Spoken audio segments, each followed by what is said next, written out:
આજ તો મને બે મોટા હસ્તી મળી ગયા, એક રોહિતભાઈ ને બીજા જેબીભાઈ બારી આવે. લોગમાં બના રહેજો, ખબર પડી જાહે. તો જય માતાજી બધા મિત્રોને, કેમ છો? મજામાં? હવાર નાઈન ધન તૈયાર થઈ ગયો ને કરી દીધો નાસ્તો કરવાનો ચાલુ. તો હતા ભાઈ ચા ને રોટલી હતી, એટલે ભાઈ ખાવામાં તો મજા આવે. આ ભાઈ કાંક હલાવતા, હું હલાવતા તો કે અમે શરબત બનાવતા હતા. શરબત બનાવીને આ ભાઈ ફોન જોવા સિવાય બીજું કઈ કામ જ નથી. હો ભાઈ, આનું નામ છે સંદીપ ને આનું નામ છે ભાવેશભાઈ. આખો પાણીની બોટલો ધારે લઈને બેઠા. કોને ખબર કેટલું પાણી પી જતા છે. તો બધા ભાઈબંધો આરે નીકળી ગયા ગાડી જોવા. ભાઈ ગાડી તો ભાઈ નીકળે હોય એક નંબર. વરના હતી. તમારા ઘરે હોય તો કમેન્ટ કરજો ભાઈ. તમારા ઘરે તો નહીં જ હોય, કેમ કે આપણે બધા તો ગરીબ સેવી ને.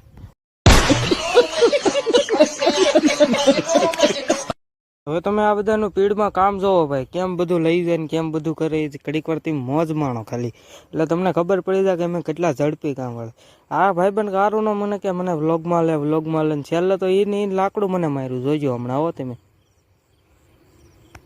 આવી ગયા 40 રૂપિયા ને એનો તો હું ખાઈ ગયો માવો. તમે જો આ ભાઈબંધ છે કે નહીં, એ જ મને માવા ખાતા શીખવાડ્યો. આખી જિંદગી મારી આરામ કરી નાખી આ ભાઈબંધ તો હારા. એ પછી તો ગેરેજમાં આવી ગઈ ઇક્કો ધોવા. ભાઈ ઇક્કાના માલિક જ ખુદ ધોવા મળ્યા. એની હાથમાં નજરે નહોતી રહેતી. લે તો એ ભાઈને કહેવું આવ્યો તમારું કામ નહીં એમ કરીને ઘરે આવ્યો. ત્યાં તો ઘરે કેરી વેડવાનું કામ ચાલુ હતું. તમારા ઘરે કેટલા આંબા છે કમેન્ટ કરજો.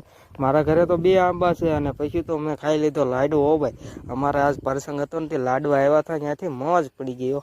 અને પછી તો હું હાનના વહી આવ્યો. હું ભાઈ મારી ધારનો સનસેટ જોવો તમે ખાલી. અને પછી તો ધારે આવીને એક સરપ્રાઈઝ તમને દેવાની છે. છેલ્લે વ્લોગમાં બન્યા રહેજો એટલે ખબર જ પડી જાય તમને કે સરપ્રાઈઝ હું દેવાની છે. અને ક્યાં તો ભાઈ અમારા અક્ષયભાઈની એન્ટ્રી થઈ ગઈ ને આજ એનો બર્થડે છે, એટલે કમેન્ટમાં બધા હેપી બર્થડે લખી નાખજો. બર્થડે બોય આવ્યા તો ખરી, પણ મારી આગળનો આવ્યા નિયા ઊભા રહી ગયા. એ ભાઈ આટલી નાની હાઈટ છે, પછી ગાડી ઊભી રાખવામાં વાર તો લાગે ને ભાઈ.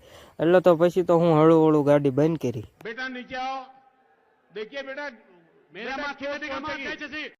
ફાઇનલી 10 કલાક ત્યાં બેસીને હું તો આવી ગયો મારા ગેરેજે. અને ગેરેજે આવીને એક નવું જોવા મળ્યું કે આવડી નાની ઉંમરમાં ફ્રી ફાયર રમે તો મોટો થઈને તો પ્લેયર બને તો ખરા ને.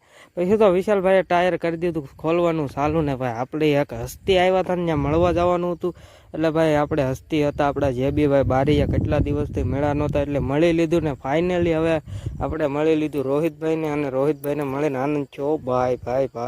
વ્લોગ આવ્યા સુધી વ્લોગ ના કરું છું હું. લાઈક શેર સબસ્ક્રાઈબ કરતા જજો. બાકી તો મળ્યા કાલે નવા વ્લોગમાં. ત્યાં સુધી બધાને જય દ્વારકાધીશ.